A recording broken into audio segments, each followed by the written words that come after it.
So this is where it's at. Along with our lecture on epidemiology, this lecture on communicable diseases and the role of the PHN, or the public health nurse, is really center stage right now as we're living through this pandemic.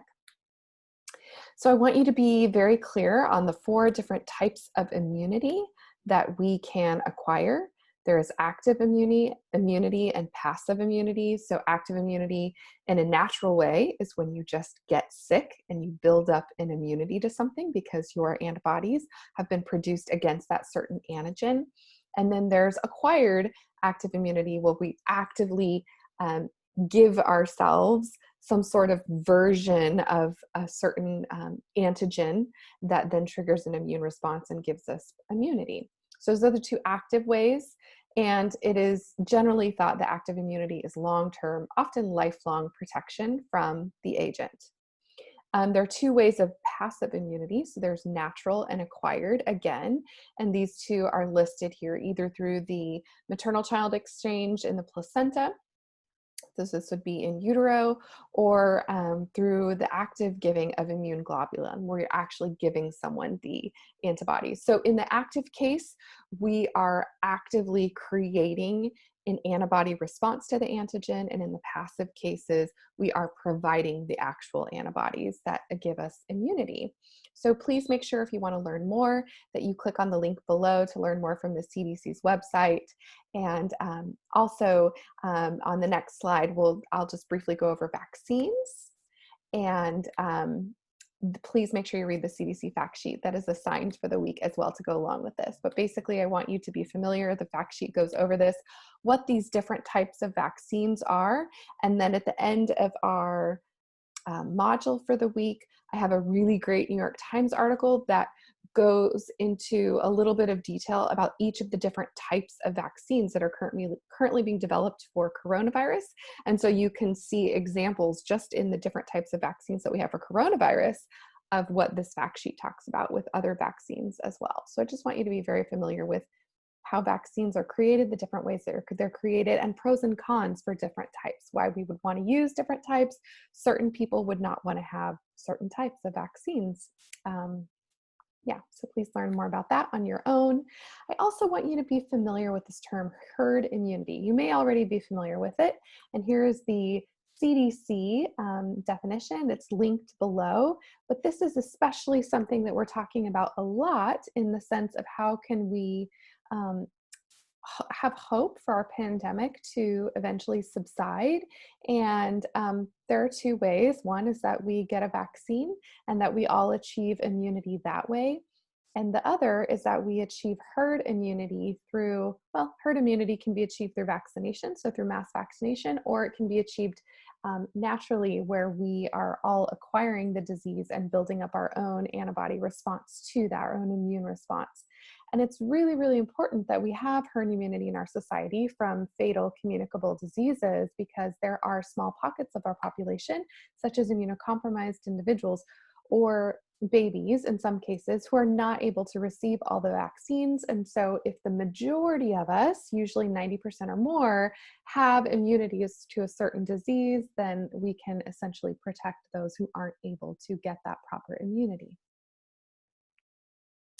So the next few slides I'll kind of run through quickly. I do not own these slides. These are created by Melissa Toon, who is the nursing manager of epidemiology and immunization services at the County of San Diego.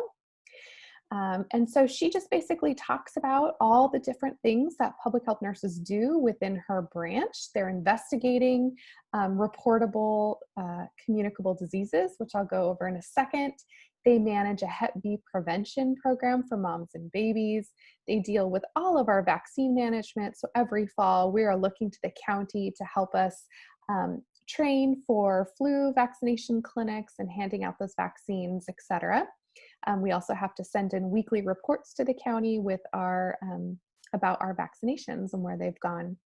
And then they provide a whole lot of education to the community, health promotion education, how to keep everybody safe, and they provide a lot of education to providers as well. There are a certain amount of reportable conditions that everybody does need to report to the county. If you run into these things, there are 86 reportable diseases, and many of them are vaccine preventable.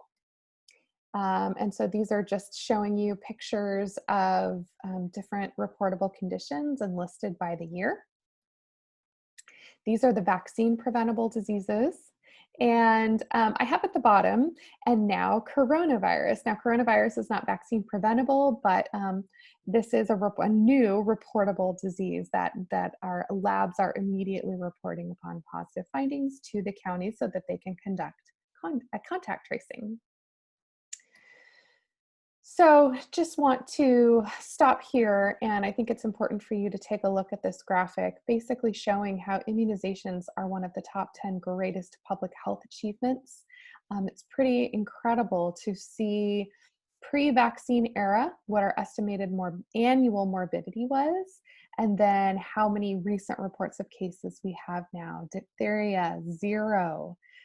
Smallpox, completely eradicated. Polio, 0 as well. Now, this is in the US. And we were doing really well with the measles, but we're not quite there yet, slipping backwards a bit. So this is where it's really, really important that we are continuing to advocate for the importance of immunizations, even in light of the pandemic. There are safe ways to go about doing this, and need to keep this up because the predictions are that we are going to start seeing a resurgence in some of these vaccine preventable diseases because people have been delaying their children's immunizations due to the pandemic. I'll let you read these slides for yourself. Just talks about the different recommended vaccines. This is the recommended immunization schedule for children and adolescents. And this is the one for adults. And these are the ones for healthcare workers and required for K through 12 entry, and then recommended for college, not required, but recommended. So just want you to be familiar with those, peruse those, see if there's anything that you were unaware of in any of those schedules. And so when nurses are investigating communicable diseases, they are making recommendations. So currently right now with coronavirus, they are recommending if that patient needs to quarantine. Yes, they do. And they talk about who their potential exposures are within their home or within their community. And that's the contact tracing piece, and telling them where they need to avoid going, which is essentially everywhere for coronavirus. But there are different recommendations based on the different reportable diseases. And so that is public health nurses' job, is to do a lot of that education, to do the contact investigation where they find out where these people have been for whatever the incubation period is. With coronavirus, it's in the last 14 days. As you can imagine, contact tracers do need really strong interpersonal skills. They need to be able to develop rapport with patients so that patients will be willing to open up and talk about where they've been, and if it's an STI, who they've slept with, and they really have to divulge some personal information to people over the phone, so that then the contact tracers can continue to follow up with those possible exposures. This is what the morbidity report looks like when you're actually reporting to the county a reportable disease. And there's the California Department of Public Health has excellent quick sheets where you can learn all about the different reportable diseases and what you need to do, kind of following protocol for that. During an epidemic or pandemic, as we are currently in, the public health nurse really stands front and center in the education, in the investigation, recommendations, and then just large-scale vaccinations as well. They work really hard. Just this morning, I was at a county testing site at Qualcomm Stadium. They're doing drive-through coronavirus testing, and it was just really cool to see those nurses hard at work. They are getting different guidelines on a weekly, if not daily basis, on updating of their testing protocol or other things, their paperwork protocol, and they just roll with it. And they're doing, in just those quick 5-minute interactions with patients, they are testing them, they are providing recommendations, they are assuring the public of their efforts to keep the public safe. It's pretty cool to watch. So these last few slides, I want to go back and just kind of refer to the beginning of our epidemiology lecture, where we talk about what do epidemiologists ask. They ask those 5 questions: the who, what, when, where, and why of a disease outbreak. And so these are my slides. Those were Melissa Toon's. I'm coming back to mine to kind of talk you through what that looks like and how epidemiology informs public health practice. So Who? Well, first we have to find out who is COVID-19 or coronavirus, the virus that causes COVID-19. Who is it affecting? Well, it really does affect everybody. There have even been a small percentage of infant and child deaths, and definitely certainly cases, but we know that the highest risk are those who are of older age and have certain comorbidities such as hypertension, obesity, diabetes, and lung disease. And so I have just some pictures on the slides that are CDC posters that basically help get that message out to the public of who's at highest risk and what they need to do to keep themselves safe. So this is the questions on the left side and the action from the CDC on the right side. So the next question is what? Well, what is coronavirus? What kind of virus is it? What is important that we know about it in order to help prevent the spread? So we know that it's novel, it's new to humans.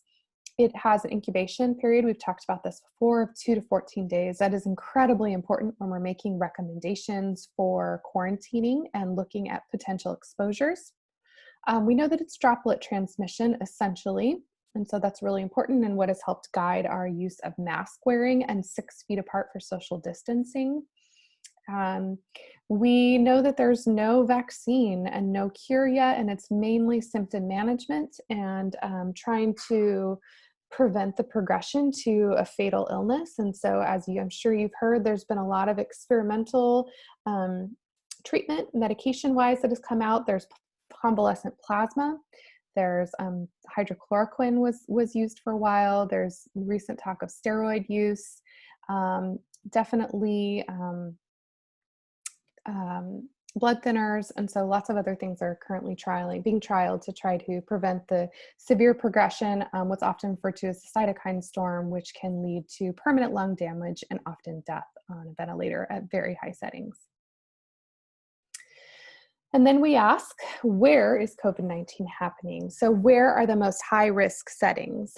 Definitely in tight living quarters, so congregated living settings, which would include prisons. We've had some of our worst outbreaks at prisons and also at meat packing plants where people are working very closely together with not a lot of ventilation. Densely populated neighborhoods goes along with that. And then I have a map here. This is a current map of where cases are happening in San Diego County.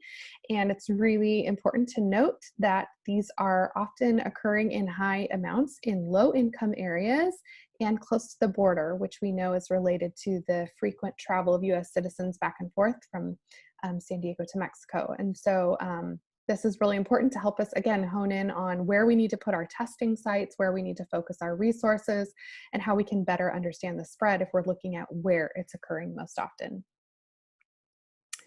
Well, when is COVID-19 spreading and when did that begin happening? We know that it was spreading long before we were quite aware of its presence. We've heard of some early cases happening in December in France. We have some early cases in Northern California in February. So it was spreading, and because of its long incubation period, it was spreading far and wide long before we were well aware of it. It was spreading before lockdown orders. New York has really experienced the brunt of that. And we know that it most often spreads when we are in large gatherings, in close proximity, and indoors. And so this social distancing flyer here just helps kind of educate the public on what we know about when it spreads and how to cut back with our risk in that way. The last question is why? Who, what, where, when, and why? And my question here is, we could ask a lot of whys, but why is it a serious pandemic? Why have we taken this especially seriously? Why have we named it a pandemic? Well, as we've mentioned before, it does have a long incubation period. So because of that, we can have a lot of asymptomatic transmission before people are aware that they have symptoms. They are able to go for days, if not weeks, spreading that disease that they don't know they have because they don't know they have symptoms. It's hard because we don't have a vaccine or any kind of a cure yet, and it can become lethal very quickly. It spreads without a whole lot of interaction or contact. So even though it is droplet precautions, this is something that can spread just by being in close proximity to someone with not a lot of ventilation. And it does have a high case fatality rate compared to other flus and pandemics that we've had in the past. And that Yale video does a great job of describing that and showing the R naught of COVID-19 compared to other major diseases, communicable diseases that we've experienced. I just thought it was interesting to show you here a graph of the R naught of other communicable diseases. So this is not the worst one out there. SARS-CoV-2 is what we're looking at. Measles certainly has a very high R naught, which is why it's so important to make sure that we keep up our high vaccination rates for measles, because it could get out of control very quickly. And that is all I have for you today.